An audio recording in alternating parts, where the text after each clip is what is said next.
Good morning, everyone. This is Eyerusalem here with Remax Allegiance. Welcome to Real Talks Dominate Real Estate. It's April 2nd, and I'm Eyerusalem Meaza. So grab a cup of coffee. Let's make your real estate career better. So today, for the headlines, first things first, this was one of the top headlines on CNN Business. 76 all-cash offers on one home. Ellen Coleman had never received so many offers on a house in her 15 years of selling real estate. She listed a fixer-upper in suburban Washington, D.C. for $275,000 on a Thursday. By Sunday evening, she had 88 offers. Of those 88 offers, 76 were all cash, said Coleman, who works for Remax Realty Center. There wasn't even enough time for all the bidders to visit the property. She said 15 offers were sight unseen. The four-bedroom, 1,800-square-foot home sold for $460,000, nearly a 70% increase from the asking price. She said the winning bid was not the highest offer, but it was an all-cash with no contingencies, and it had paperwork in place. The buyer, she said, is an investor who is likely to renovate and resell at an even higher price. In fact, the inventory of available homes for sale is now at a record low, driving competition and home prices even higher across many regions of the country. With demand for homes remaining strong, it's hard to imagine when the market might become more affordable, and that has left many buyers wondering whether they should act now or just wait it out. The median price of a home has risen 16% from last year, according to the National Association of Realtors, and they have increased even more in some regions of the country like the Northeast and West, which are both up 21% from the last year. Meanwhile, inventory has continued to linger at record lows. In February, the number of available homes for sale was down nearly 30% from a year ago. Frustrated buyers want to know, when does this end? In other news, the National Association of Realtors is cautioning members not to panic over the passage of the Protecting the Right to Organize (PRO) Act in the U.S. House of Representatives, a bill that could have broad implications for the independent contractor status of millions of Americans. Several recent opinion pieces in industry publications have incorrectly depicted the bill as nearing imminent passage in the Senate and becoming a law with unfavorable terms for realtors. NAR's advocacy team worked with lawmakers in the House to ensure realtors would not be negatively impacted and to support an amendment that would protect existing state definitions of employer and employee.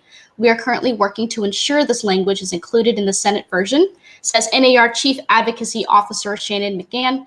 McGann adds that NAR will continue pushing for independent contractor protections, even if the Senate declines to act on the bill.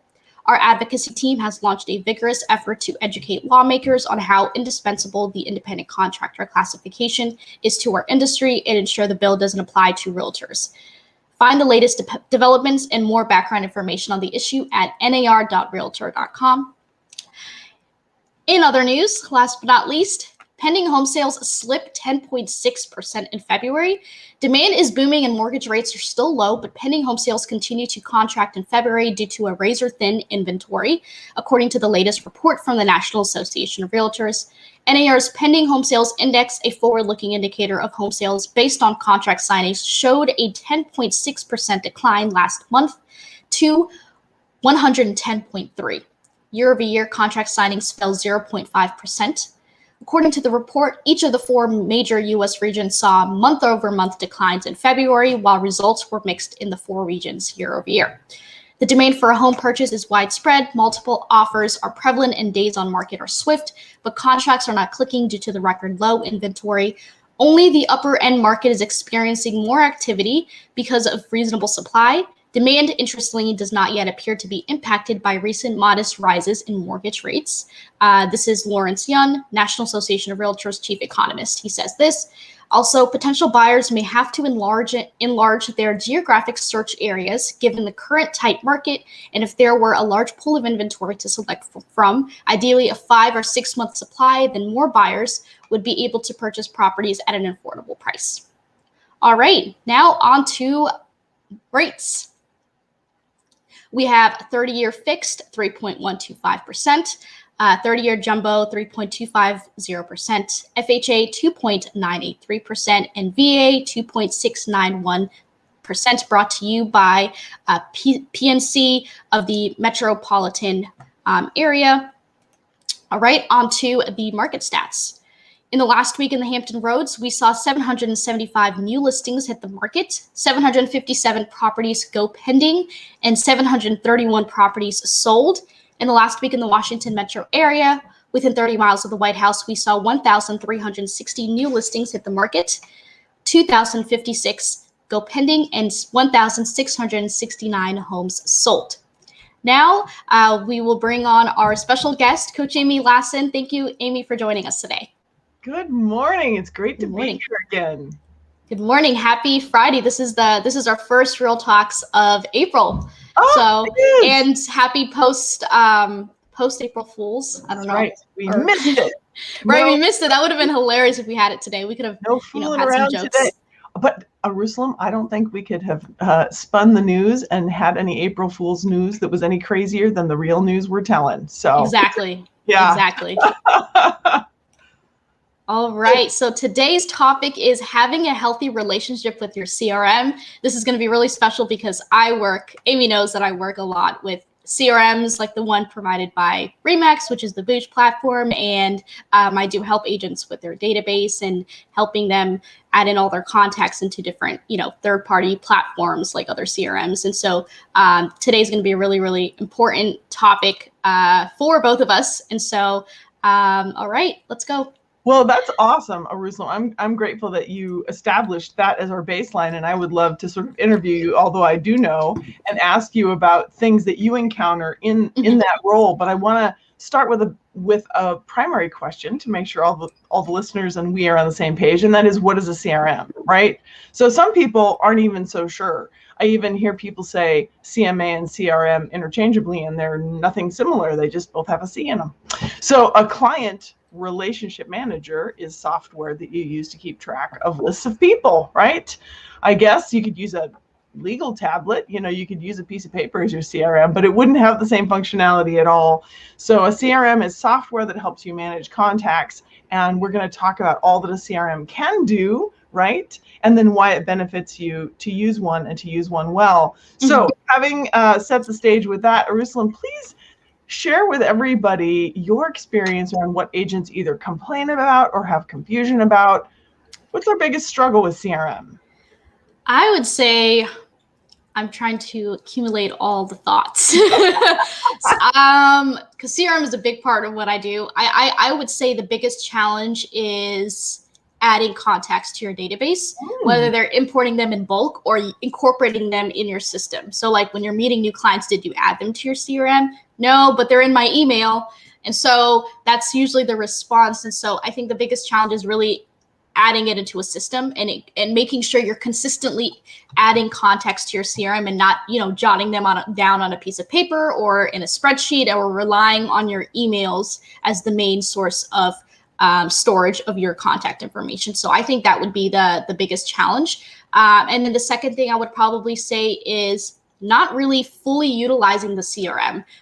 It's more than just a placeholder. It's more than just a storage of your contacts, right? If that's what the case was, then you could just use a spreadsheet or just have it on a piece of paper. But the key word that I would say within CRM is relationship. The R is so really trying to consistently connect with your clients, and that's what the CRM is supposed to help you with that, rather than being a source of storage of information. So I think many agents kind of have a misunderstanding of how a CRM should function. And so I think those are the two biggest challenges, are first adding them consistently, and then the second, what I would say, is really utilizing it to its full extent. That's awesome that you said the key there is relationship. Yeah.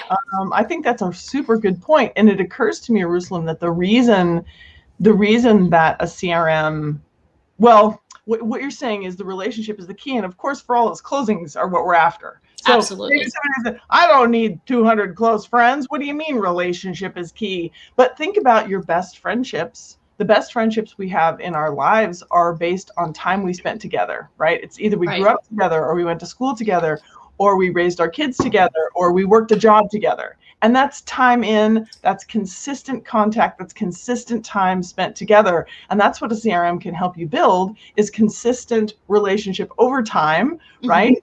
You sell somebody a house once, they may call you in 10 years to sell their house again if they don't forget who you are. They may not, and they may not refer you in those 10 years if you drop out of touch. So I think you're absolutely right that relationship is key, and consistency is the key to a healthy relationship. So let's talk about what you said about adding contacts being such a challenge. You're saying that initial upload, like, do I do them in a CSV file? Tell us more about, because there's two different phases normally when we set up our CRM and then growing it over time. I think the beginning, usually I help agents at the beginning, right? We work with, whether it's the Boosh CRM platform provided by Remax or any other third-party CRM out there, like Brian Buffini, Realty Juggler, and things like that. And so whatever it is that the agents are using, I help them get their context in there. So we kind of get all the sources. So like, is it on your phone? Let's export it on your email, in a spreadsheet, on a piece of paper. And so that isn't as difficult. I think it's like, once it's in there, it's just a matter of really cleaning it up and making sure you have, like, let's say the group associations. How do you want to organize them? Like, by the type, the quality of the client, like A, B, C. Do you want to split them by buyer and seller?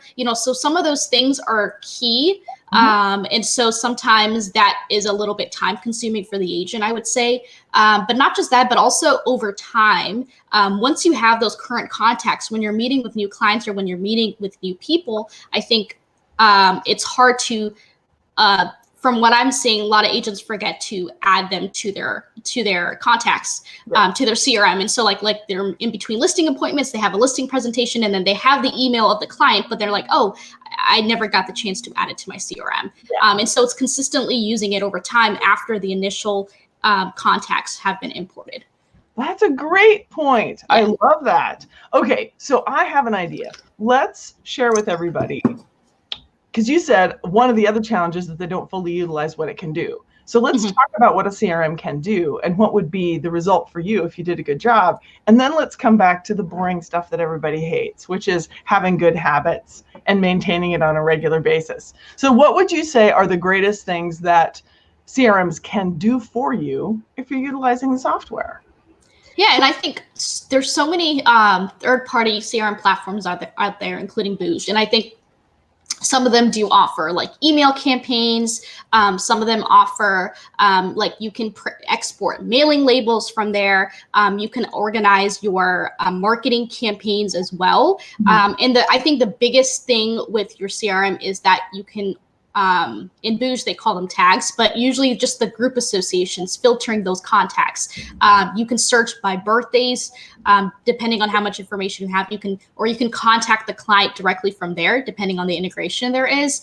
And I would say, if you want to make calls for all of your accountants, or for all your buyers, you want to send out a newsletter, or you want to organize them by, you pretty much have the flexibility to organize them however you see fit. And I tell agents, especially with Boosh, I say, however you want to filter your contacts for the purposes of reaching out to them. So they're like, okay, I want to filter them by buyer and seller, or I want to filter them by areas because I like to send out mailing postcards or about specific areas or things going on in a county or something like that, or by neighborhoods. And so I think that filtering aspect, not only does it just store all that information, but it really helps you organize all your contacts into these groups to make it more manageable for you to do those catered marketing messages or those calls. If you can also have a section for leads, like in Boosh, there's a leads section too. So you can also have a section where you have only your lead, like your contacts that are leads. You can have a section for your family, friends, and so those are really good for those marketing messaging. I would say. That's great. That's a really, really good description. I love that. So organizing your communication, giving you better ways of doing mass mailings and things like that. I love that explanation, Eyerusalem. Some of the other things that certain CRMs can do is they can, like you said, manage leads, but they can manage the pipeline. You can put people on plans. You can either build plans, and a plan would be a series of touches depending on the status of the client. So maybe it's somebody that, if you were my client and we just closed yesterday on a house, then I put you on that past client plan where the CRM itself will remind me, well, it's been X amount of time, you really should talk to Eyerusalem again, right? And so that's going to be a different frequency than if you were planning to buy a month from now. We're kind of in the hot, better talk to her all the time. So the CRM will prompt me to say, better call Eyerusalem. She's on the such and such plan. She's on the ready to go plan. So the nice thing about that is when you put your contacts on appropriate plans, whether they're manually scheduled, I could go in and say, I need to talk to Eyerusalem in 6 months, remind me. Or the plan could remind me. So what's wonderful, and this gets back to the title of our topic today, which is a healthy relationship with your CRM. When you learn to use your CRM and you feel comfortable with the software and you log in every day and you open it up, if you are maintaining it over time, the way Eyerusalem you said is that's one of our biggest challenges. But if you develop that habit, what happens is your CRM will say, good morning, this is what you need to do today. Right. Most agents really struggle with that feeling of, wait, what am I doing again? Right? We wake up kind of starting over every day because we don't work from a plan so well. We kind of are willing to fly by the seat of our pants, which makes us capable of being nimble, right? We respond to the chaos. Things go sideways and we deal with it. But that steady rhythm of keeping our business consistent, we're not so good at that. So having a healthy relationship with your CRM means opening it every single morning, starting your day with your CRM, looking to see who needs attention, and then making your calls, sending your texts, sending a few videos, engaging with people, planning those monthly updates, those twice monthly updates, making sure you know how to use the mass mail functionality to send out a cool email newsletter or whatever that might be, a holiday invitation, something. So that I hope we're getting people excited that a CRM is more than just an annoyance. It can do so many things when you're good at it. And I want to share, well, okay, I want to address, maybe it's the elephant in the room, maybe not. I think this tool makes agents irritable, but I think it's just because they don't know how to use it. Agreed. So here's the thing. I had an early morning walk with a friend of my sister's who is a phys ed teacher, a PE teacher, right? And she was telling me, she said that she discovered that kids don't know, they get surprised when they work out in PE so hard that they get really breathless and they get uncomfortable and they get worried. And they'll say, something's wrong, I don't feel well. And she said she has started having to point out to them that breathing that hard is what happens when you work your body hard. There's nothing wrong. You're not unhealthy. You're not having a health crisis. It's normal. And she said, hard things are hard. And so she has started saying this to her students. Hard things are hard. And I thought about in real estate, how many agents, they got their license, they jumped in, right? Somebody recommended you should use XCRM. They're like, great, magic bullet, purchased, woohoo! And then they open it up and they don't know how to use it. They don't know where to put things in. They don't recognize the moving parts. They're not quite sure what it's supposed to do. And they don't spend the time taking the tutorials to learn. And it doesn't feel like it's working, right? So I feel like they're having that panic moment in PE where now they're breathing hard and they think they're having a health crisis. It's nope, hard things are hard. New software is not necessarily intuitive, right? The first time I ever used a smartphone, it's like, I don't know that I prefer this. Give me my BlackBerry back. This is different than I'm used to. I'm going to have to learn it, and I don't want to. I don't want to learn a new thing. I just want it to do it for me, right? Right. I feel like that's the way agents are about CRM. It's like, why doesn't it just happen? Right. I totally agree. And I think when I'm conversing with an agent about their database, I kind of I try to be as conservative as I can about the platform, like whether it's especially Boosh, but even if the other CRMs, I emphasize that you have to put in the effort. It's not as automated as you think it is. Yeah. And so there's so much that that a CRM can do, but you have to consistently incorporate it into your system, incorporate it into your daily process, and open it up every day. And so what I tell agents, like if we're doing like daily to-do lists, like have your CRM open in the morning when you're like looking through your emails. Like what is the first thing that you do?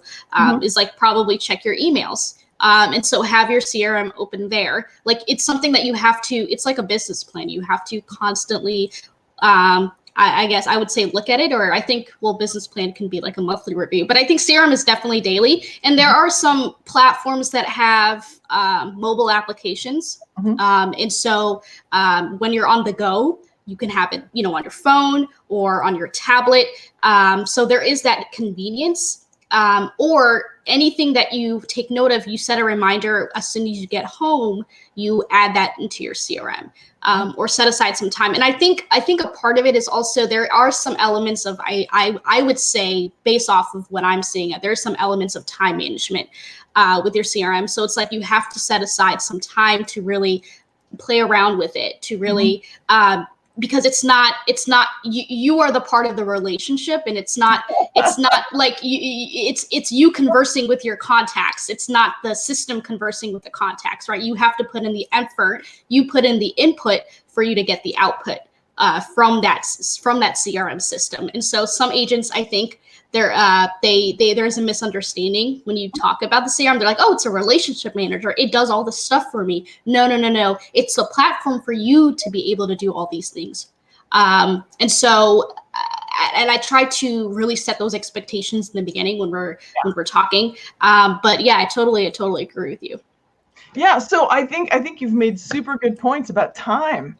So if you are new to a CRM, thinking of purchasing one, or just struggling with the one that you have, I want to encourage you to set aside the time to take some tutorials. Close all your browser tabs, maybe turn off your phone, do whatever it takes to help you focus. Maybe put on that thinking music. Go Google what sort of music helps people concentrate.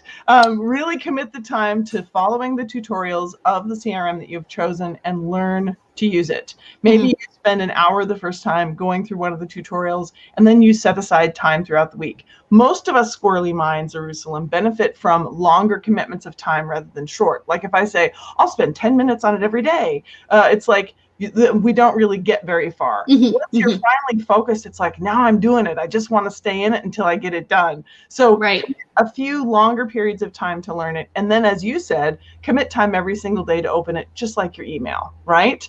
If you discover, and I had this happen with a coaching client recently, she said, I am determined to fall in love with my CRM. And she was paying for one that I know about. It has a good reputation. I don't personally use it. It's normally for larger teams. It has a lot of transaction management built in and all sorts of things. She said, I am determined to fall in love with my CRM. I have spent a lot of money on this. And week after week, she was really wrestling with this. And she asked what else I would recommend. And for her business, I recommended Follow Up Boss. And by the next week when we talked, she said, why didn't you force me to use Follow Up Boss? I don't force anybody to do anything. That's why. But she was much, much gratified. She felt like it was such a better platform. And she was somebody who was willing to do the work. She had tried really hard to make that other one work for her and really had ended up being miserable. And when she had switched to something that was really well made for her, she was thrilled. Well, I had another person say to me, hey, Amy, have you ever used Follow Up Boss? And I said, yes, I have. It's great. I've used it myself. It's really well built. It's really good. She said, oh, I don't like it. And I said, oh, that's disappointing. Tell me how much time you've spent learning it. Oh, I haven't. Yeah. So she thought it was a terrible platform because she opened it once and it didn't do it for her. So I really think we all have to invest the time. But this one coaching client who was willing to invest the time was miserable with the one and happy with the other. So I think sometimes you have to know when, yes, I am putting in the time and this one just doesn't work for me. And maybe I can give some examples. Top Producer is a little bit old school, but really analytical people tend to like it. If you're high expressive like me and Eyerusalem, don't choose top producer. I have seen time and again that high expressives don't enjoy top producer. It has become slightly more intuitive than it used to be, but it really is built for an analytical mind.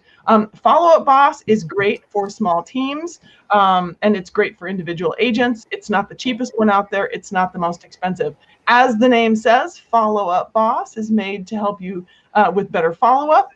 You were talking about Bouge, Jerusalem. Remax has one that's provided to all agents who are Remax agents. And so Bouge has some remarkable functionality built in, and it's growing over time, correct?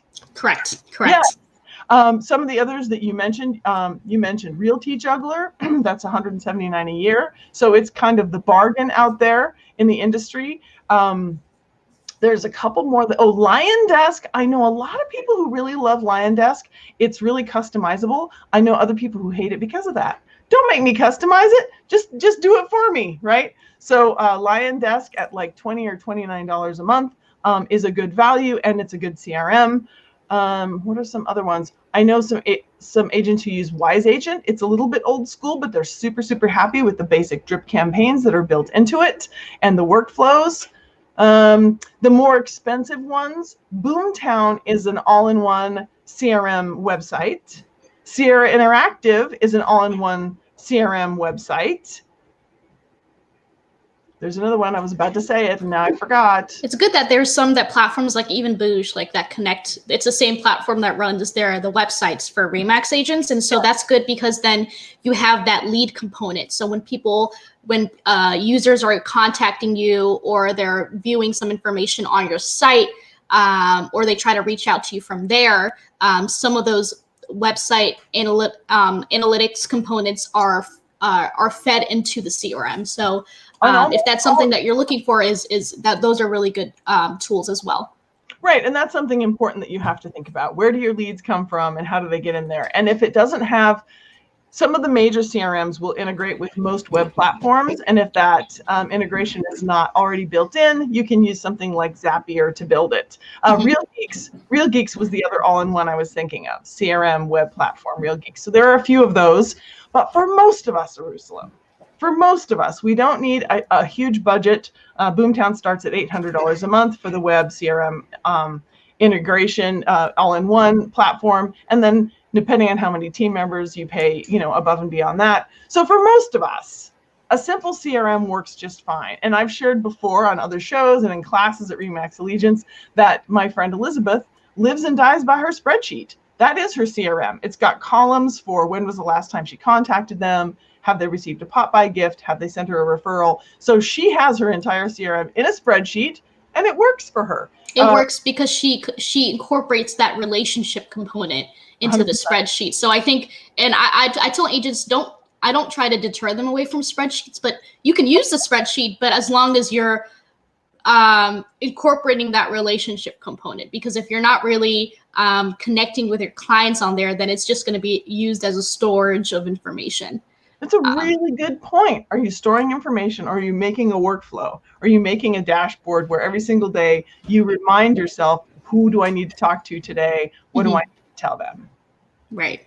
Yeah. For years, my sister runs a very large team, and her job on the team, being the personality and being the friendly one, her job was to make the calls. So she would be in the CRM talking to people a couple of hours a day, taking copious notes. So that's one of the best practices also. Have your CRM open when you're talking to people. When they tell you that their dog is having knee surgery, you think you're going to remember that? You probably won't. Take copious notes whenever you talk to people, and then 3 months from now when it's like, hey, it's time to call Eyerusalem back, I'll see something that you had said to me that I really wanted to remember, but there's no way I can remember that many things, conversation after conversation. And then I pull up my CRM, I call you back, and I said, oh my goodness, how have you been? In the case of a dog's knee surgery, I would probably call you a week later and ask how your dog was doing. But to be able to keep track of the conversations we've had over time, maybe you said that your aunt wants to buy a condo in the fall, and these are the types of things we keep track of. So exactly. I appreciate all your insight, Eyerusalem. This has been much more dynamic conversation about CRM than I was anticipating, and I am grateful.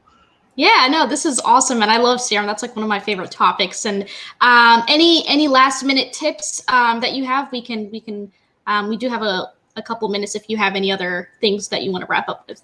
Oh, okay, sure. Well, I guess I want to make plugs for our classes both. And I see Jackie put up there that we have a class coming this Monday at Remax Allegiance on having a healthy relationship with your CRM. Well, we'll go into the step-by-step. And then you have classes. So tell us about the classes that you teach. I do teach in a Asana class every Thursday. Asana is a real estate is a project management platform that I train agents to use for real estate task management. We have Amy and I have worked on listing and buyer templates that we can import there for you to use for each property transaction that you're working on. And also this month I am teaching a grow your database class. And so I am incorporating the memory jogger exercise, which is really, really good. And I'll briefly be discussing different CRMs as well. And so that's also, if you go to allegianceway.com and click on the events calendar, it is on one of the Thursdays of this month. So Thursdays at 2:00 are the classes that I teach. Yeah. That's awesome. So April is Powerhouse month for CRM and database also. So for wrapping up, then I would say best practices is if you have a CRM, just learn to use it. If it turns out that it's seriously flawed, then maybe you choose one of the top 10 that other people have vetted that say, this one isn't overly complicated, or this one really does work for me. If you're using one of the top few that people say are amazing and you think it's terrible, it's probably because you don't know how to use it. And I'm not saying that what other people say is always true, but agents spend too much time vetting ideas and vetting tools, right? Let me try this one. Well, let me try this one. Well, let me try this one. The reason I'm saying you should trust your fellows and just say, any one of these 10 is probably fine, and just pick one and learn it, is because that will save you time over continuing to try new tools and be unhappy with them. The better you know how to use it, the happier you'll be with it. So then to Eyerusalem's point about putting in the time, I would say put in the time to learn it up front, but then set aside the time, exactly, Eyerusalem, like you said, to update it. And I have a friend, a coaching client, who this is her daily routine. And she honestly was the inspiration for this class, the healthy relationship with your CRM. She has the simplest daily routine. She sits down at her desk and she opens up her CRM. She looks through to see who needs to be contacted based on the updates she's made the day before and the months before and the years before, because she has maintained it over time. And she sends out BombBomb videos. She's a BombBomb user. BombBomb is video email.